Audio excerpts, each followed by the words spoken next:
of Imam Muslim. We believe in his credibility. We believe in his authenticity. We believe in his reliability. Since he is one of the reliable and authentic personalities of the Ummah of Holy Prophet, that's why we accept as-Sahih Bukhari. So it means, again coming back to the same point, basic reliance is on the personalities. When you talk of Sahih Muslim, you talk of the reliability on a person. When you talk on Sunan Abi Dawood, it means you are talking about the reliability on a person. When you talk of As-Siha As-Sitta, you are talking about the reliability of 6 great personalities. When you talk of Imam Ahmad bin Hanbal, you are talking of reliability on a person. When you talk of Imam Shafi'i radiyallahu ta'ala anhu, you are speaking about reliability on a person. When you talk of Imam Malik, you are speaking about the reliability on a person. When you talk of Imam Azam Abu Hanifa, you are talking the reliance on a person. So you can't get rid of personalities. Everywhere you find personalities, and they are protecting the deen of Holy Prophet. They are transmitting the deen, they are protecting the deen, they are communicating the deen. So you can't get rid of the personalities.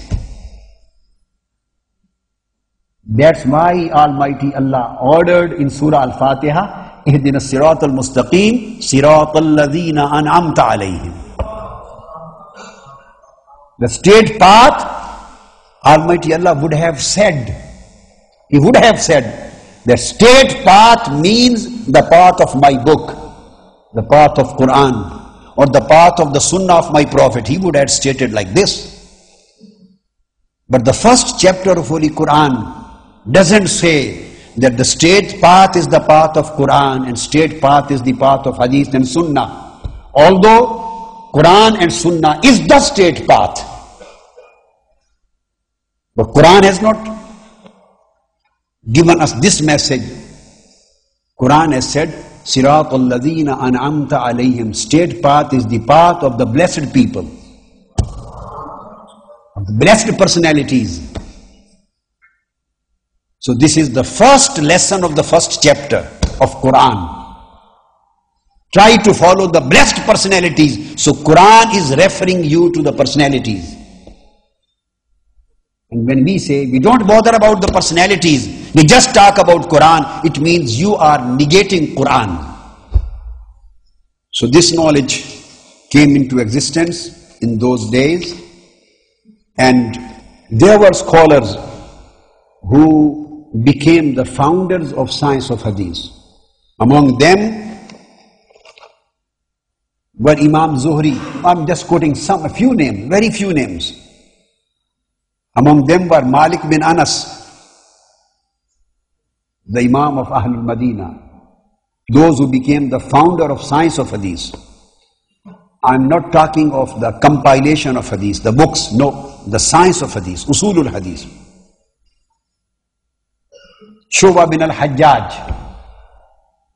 Sufyan bin Uyayna, Yahya bin Sa'id al-Qattan, Abdul Rahman bin Mahdi, Imam Ahmad bin Hanbal, Ali bin Abdullah al-Madini, Yahya bin Sa'id, I have already quoted, Imam Muhammad bin Sirin, in Kufa Imam Ibrahim al-Nakhi, Imam Alqama, Ishaq bin Mansur, Imam Awza'i, Ma'mar, Sufyan al-Thawri, Sulaiman bin Kathir.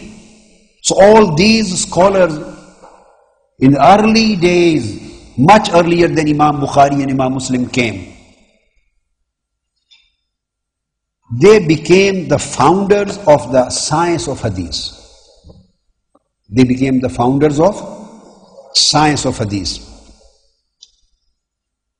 I quoted all these references, the initial talk from Muqaddimah of Imam Muslim's Jami' as-Sahih. So in the same way, the science of Hadith has its own history, like every other subject and every other science of deen.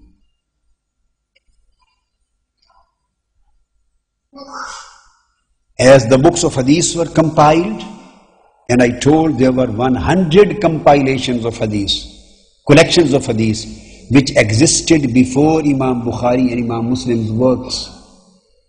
In the same way, the books were written on usul al-hadith, and the basic principles of the science of hadith were laid down.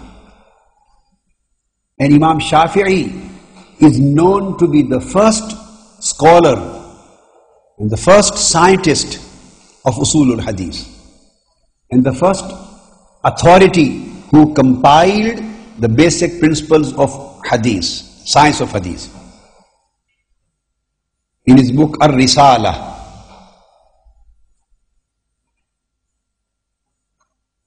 and he discussed, Imam Shafi'i radiyallahu ta'ala anhu, he discussed the conditions of the acceptability of hadith, which is isolated, khabarul wahid, al-khabarul wahid, the conditions of acceptability of riwayah, and the matter of tadlis,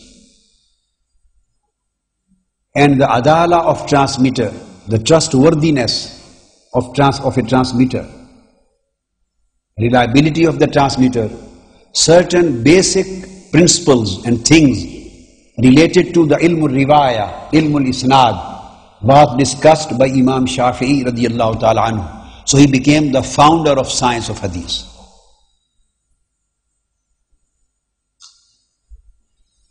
Imam Bukhari did not do an exclusive and elaborate work on usul al-hadith. Whatever he compiled in his Al-Jami' as-Sahih, at various places, he gave his own opinions and he mentioned certain principles of usul al-hadith in various chapters of Al-Jami' as-Sahih. He didn't compile a separate book, except one book known as Ad-Du'afa, which was written by Imam Bukhari.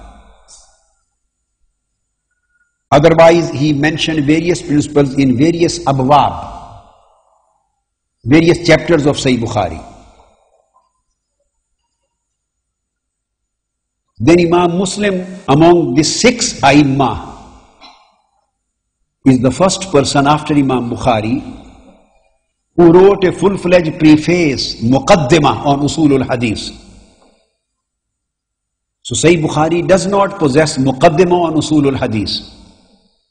Sahih Muslim has a muqaddimah. Imam Muslim starts with a muqaddimah,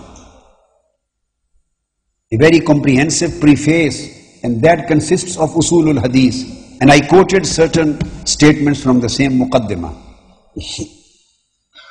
Then he made certain categories of the transmitters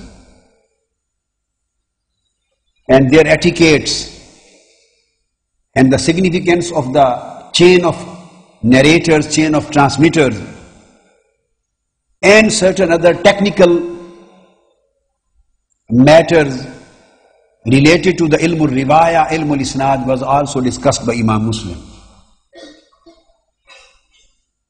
Then Imam Tirmizi radiyallahu ta'ala anhu, he wrote a booklet, a risala, Kitabul Ilal, and he is reported to have compiled 2 books, Al-Ilal al-Saghir and Al-Ilal al-Kabir. But Al-Ilal al-Saghir is available in the end of the Jami' al-Tirmizi. And before him, Imam Abu Dawood al-Sajistani, because I told that Imam Abu Dawood al-Sajistani is Shaykh of Imam Tirmizi also. And he is class fellow and colleague of Imam Bukhari and Imam Muslim. He wrote a risala ila Ahli Makkah. And he mentioned and discussed certain principles of hadith in that risala, introducing his own book, Sunan Abi Dawud. And these principles were related to his own book, As-Sunan. And you should never forget that according to Shah Abdul Aziz Dehlavi, And according to many other muhaddiseen and muarrikheen, they say that Imam Abu Dawud as-Sajistani